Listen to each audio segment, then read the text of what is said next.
Something else we have in common: flying on the airlines and listening to the airlines' announcements and trying to pretend to ourselves that the language they're using is really English. Doesn't seem like it to me. Whole thing starts when you get to the gate.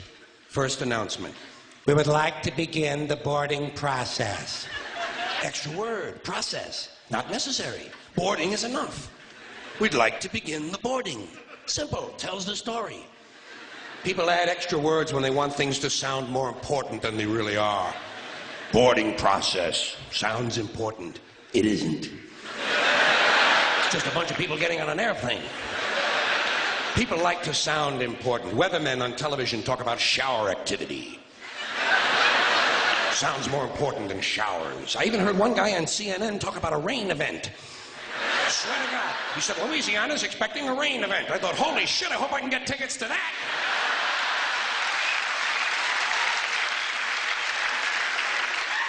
Emergency situation. News people like to say, police have responded to an emergency situation. No, they haven't. They've responded to an emergency. We know it's a situation. Everything is a situation. Anyway, as part of this boarding process, they say, we would like to pre-board. Well, what exactly is that anyway? What does it mean to pre-board? You get on before you get on? That's another complaint of mine. Too much use of this prefix pre. It's all over the language now. Pre this, pre that. Place the turkey in a preheated oven. It's ridiculous. There are only two states an oven can possibly exist in: heated or unheated. Preheated is a meaningless fucking term.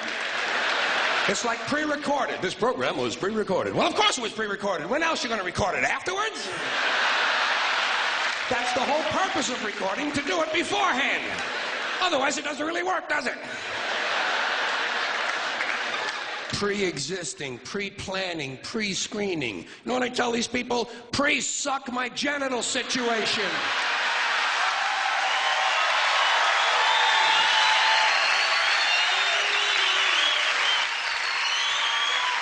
And they seem to understand what I'm talking about. Anyway, as part of this pre-boarding, they say, we would like to pre-board those passengers traveling with small children. Well, what about those passengers traveling with large children? Suppose you have a 2-year-old with a pituitary disorder. You know, a 6-foot infant with an oversized head. Kind of kid you see in the National Enquirer all the time. Actually, with a kid like that, I think you're better off checking him right in with your luggage at the curb, don't you? Well, they like it under there. It's dark. They're used to that. About this time, someone is telling you to get on the plane. Get on the plane, get on the plane. I say, fuck you, I'm getting in the plane. In the plane. Let Evel Knievel get on the plane. I'll be in here with you folks in uniform. There seems to be less wind in here. They might tell you you're on a non-stop flight. Well, I don't think I care for that. No, I insist that my flights stop. Preferably at an airport. It's those sudden, unscheduled cornfield and housing development stops that seem to interrupt the flow of my day. Here's one they just made up. Near miss. When two planes almost collide, they call it a near miss. It's a near hit. A collision is a near miss. Look, they nearly missed.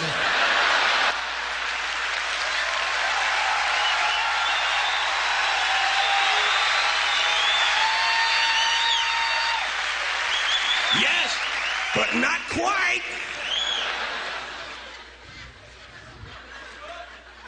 They might tell you your flight has been delayed because of a change of equipment. Broken plane. Tell me to put my seat back forward. Well, I don't bend that way. If I could put my seat back forward, I'd be in porno movies. Then they mentioned carry-on luggage. First time I heard carry-on, I thought they were going to bring a dead deer on board. I thought, what the hell do they mean with that? Don't they have the little TV dinners anymore? Then I thought, carry on, there's going to be a party. People are going to be carrying on the plane. Well, I don't care for that. I like a serious attitude on the plane, especially on the flight deck, which is the latest euphemism for cockpit. Can't imagine why they wouldn't want to use a lovely word like cockpit, can you? Especially with all those stewardesses going in and out of it all the time.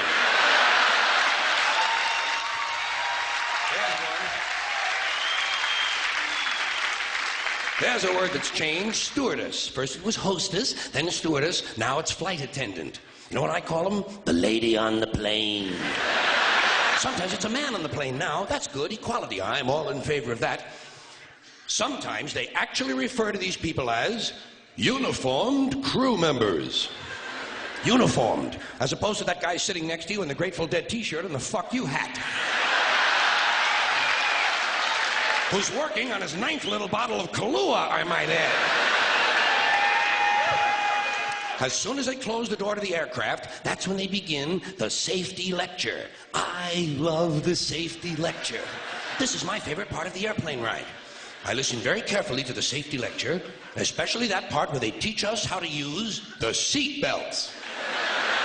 Imagine this. Here we are, a plane full of grown human beings, many of us partially educated, and they're actually taking time out to describe the intricate workings of a belt buckle. Place the small metal flap into the buckle. Well, I asked for clarification at that point.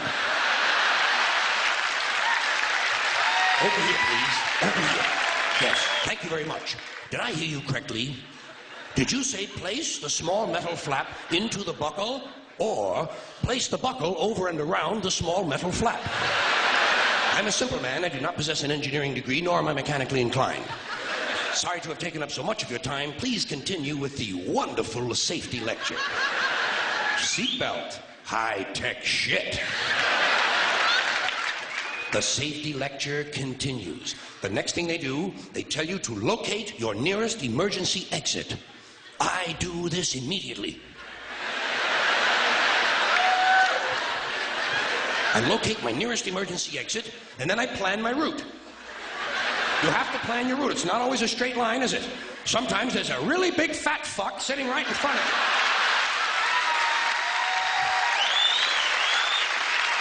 Well, you know you'll never get over him.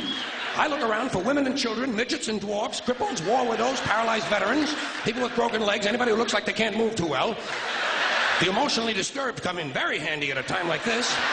You might have to go out of your way to find these people, but you'll get out of the plane a lot goddamn quicker, believe me. I say, let's see. I'll go around the fat fuck, step on the widow's head, push those children out of the way, knock down the paralyzed midget, and get out of the plane where I can help others.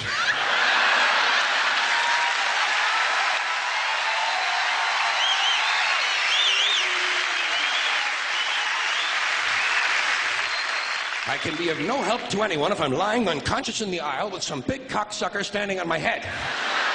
I must get out of the plane, go to a nearby farmhouse, have a Dr. Pepper, and call the police.